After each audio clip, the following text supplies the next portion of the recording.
Sa pagkuha ng 16 na labi ng mga inmates mula sa kulungan matapos ang isang sunog, nag-aabang ang mga kaanak at mga opisyal ng kasagutan sa mga katanungan nila ukol sa naturang pangyayari. Hindi kukulangin sa 16 na preso ang namatay at 22 ang nasugatan sa sunog sa isang kulungan malapit sa kabisera ng El Salvador.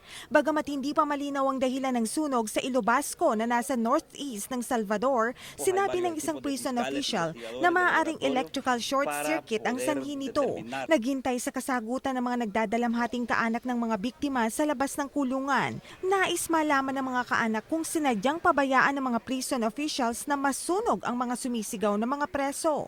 Ayon sa mga pulis, nasa pagitan ng 18 hanggang 25 ang edad ng mga biktima. Kinumpirma ni El Salvador Human Rights Prosecutor Oscar Luna na iniimbestigahan ng mga pulis ang posibilidad ng isang electrical problem. Para sa iBalita, ako si Rachel Jonedo.